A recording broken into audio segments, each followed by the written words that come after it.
नाम अमृत कौर, प्रेमनगर थाना बरेली में पीड़िता ने बताया कि करण सक्सेना पीड़िता के पति, जिन्होंने पीड़िता से आज से 2 महीने पहले आर्य समाज से शादी की थी। शादी से पहले वह पीड़िता से शादी के लिए बहुत फोर्स करते थे और जब उनसे शादी के लिए बोला तब वे शादी के लिए मना करने लग गए और पीड़िता के भाई नहीं मानेंगे ऐसा कहा और उन्होंने कहा कि शादी करो वरना थाने जा रही हैं। और पीड़िता ने ऐसा बोला तो कानूनी कार्रवाई से बचने के लिए शादी कर ली और उसके 6 दिन तक स्टेशन पर रखा, प्लेटफॉर्म पर सुलाया, भूखा प्यासा और पीड़िता नजदीकी थाने में शिकायत करने के लिए कन्या पाठशाला के पास में कमरा लिया और वहां पर आईडी मांगी और मारापीट की।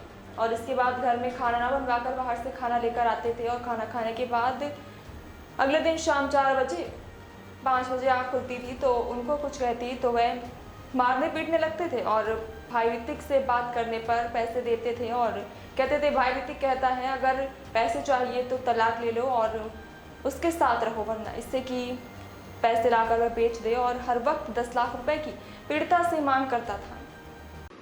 और अब ये जो है कि गायब हो चुका है, बिल्कुल 15 दिन हो गए हैं। अगर इसे मुझसे रियलिटी में कोई अटैचमेंट होता कुछ होता, पहली बात तो ये जाता नहीं।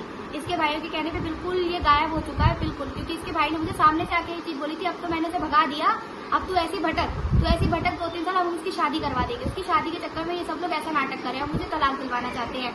थाने जाती हूँ, थाने में अभी सुनाई हो रही है, ऐसे करके भगा दिया जाता है। ठीक है, दूसरी चीज, अब मैं इस चीज में मैं क्या ही कर सकती हूँ, भाई मुझसे बदतमीजी करता है, थाने वाले की अभी कार्रवाई होगी। वो गुमशुदा है, उसको गुमशुदगी के नाम देना चाह रहे हैं, जब वो गुमशुदा ही नहीं। मेरे शादी के सर्टिफिकेट, मेरे फोन तक मेरा तोड़ चुका था। मेरा ये फोन है जो कि मैं बटलर से इसको सही करवा के लेकर आई थी। कप्तान साहब ने अभी 3-4 दिन पहले मैं पेश हुई हूँ। अब देखिए कार्रवाई, मैंने सीधा मुकदमे की ही मैंने बात करी है कि कार्रवाई करी जाए इस चीज में, क्योंकि परिवार वाले पूरा सपोर्ट कर रहे हैं। एक तरफ बेदखली का दिखावा कर रखा है कि हमने बेदखल करा है, दूसरी तरफ पूरा भाई से मिल रहे हैं, मेरे घर की वीडियो, मेरी सारी चीजें उनके पास जा रही। तो कैसे जा रही है? जब तुमने बेदखल कर रखा था तो तुम अपने भाई से मिल रहे थे, तो तुम्हें ये नहीं पता तुम्हारा भाई कहाँ है?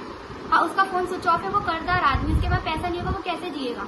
आप ये देखिए, मेरे शादी के डॉक्यूमेंट सब चीजें लेके उसे गायब करवाए जिससे कि उसकी कहीं और जगह शादी करवा सके। क्या नाम है आपका? अमृत कौर सर। कहाँ की रहने वाली है? प्रेमनगर। कब हुआ है? मेरी शादी अभी हुई है, 1.5 महीने पहले मेरी शादी हुई है। शादी पहले लड़का जो था करण सक्सेना, मुझसे शादी के लिए बहुत मुझे फोर्स करता था, शादी कर। मेरी एक जगह शादी लग गई, शादी भी तोड़वा दी, हर जगह से मुझे परेशान कर दिया था उसने, हर जगह नाटकबाजी करना। और जब फिर बाद में मैंने शादी के लिए एग्री हो गई, शादी के लिए उसने मुझे फिर बाद में मना कर दिया कि मेरे भाई नहीं मानेंगे। भाई लोगों ने दिखावे के लिए मम्मी से कहलवा के बेदखलनामे की चीजें करवा दी। शादी के बाद मारा पीटी करता था, अपने भाइयों से बात करता था व्हाट्सएप पे। भाई कहते थे अगर तू इसे तलाक देगा तो हम तुझे अपने साथ रखेंगे और अगर तू इसे तलाक नहीं देगा तो नहीं रखेंगे। तो तुम्हारी लव मैरिज हो चुकी थी? जी हाँ, मेरी लव मैरिज आर्य समाज से उन्होंने मुझसे शादी करी थी और उतने बीच में मारा पीटी करना, रोज कलेश करना, भाइयों के कहने पे नाटक करना रोज। उसके बाद इस पे कर्जा था, कोई जॉब नहीं करता था, 8वीं तक स्टडी या कुछ कर रखी थी सर इनने। भाइयों ने एक ही डिमांड रखी थी, अगर तुझे इसके साथ रहना तो इसका घर बिकवा, इससे पैसे ले, सब कुछ का तो हम रखेंगे, ठीक है? तो मतलब इसके साथ ही रहे, हमारे साथ रहना तो इसे तलाक दे, तू हम जैसा बोलेंगे वैसा करेंगे। मेरे सामने भाइयों से बातें करता, भाई कहते थे हम तुझे बाहर भेज देंगे, 2-3 साल के लिए तू आई, हम तेरी शादी करवा देंगे जहाँ तू बोलेगा। पूरे घर वालों ने प्लान कर दिया, ठीक है? कहते हम इसे गायब कर देंगे, इसकी शादी करवा देंगे, ये करवा देंगे, अकेली भटकती रहेगी या फिर ये तुझे मजबूरी में आके तलाक दे देगी। ये सारी चीजें उसने करवा दी। उसके बाद इन लोगों ने एक प्लानिंग करी, शुरू में इसे गायब करवा दिया। अभी ये जो 30 तारीख अभी निकली है, 30 तारीख को इन्हें गायब करवा दिया।